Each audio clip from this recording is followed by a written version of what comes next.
kan bang? Ya kita racik dulu nih.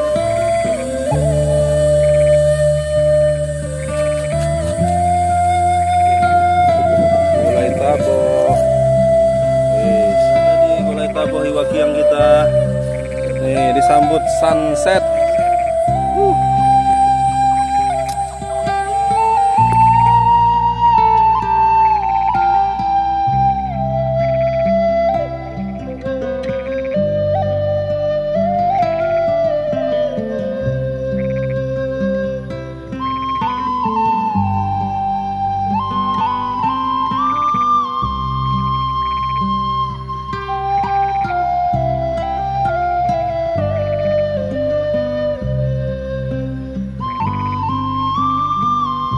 Kita sudah selesai dari ngeliwat, bikin gulai taboh. Enak banget nih. Makasih nih. Iya mantap. Bang, next time. Iya. Pokoknya asik lah ngeliwat di Bukit Tangkit.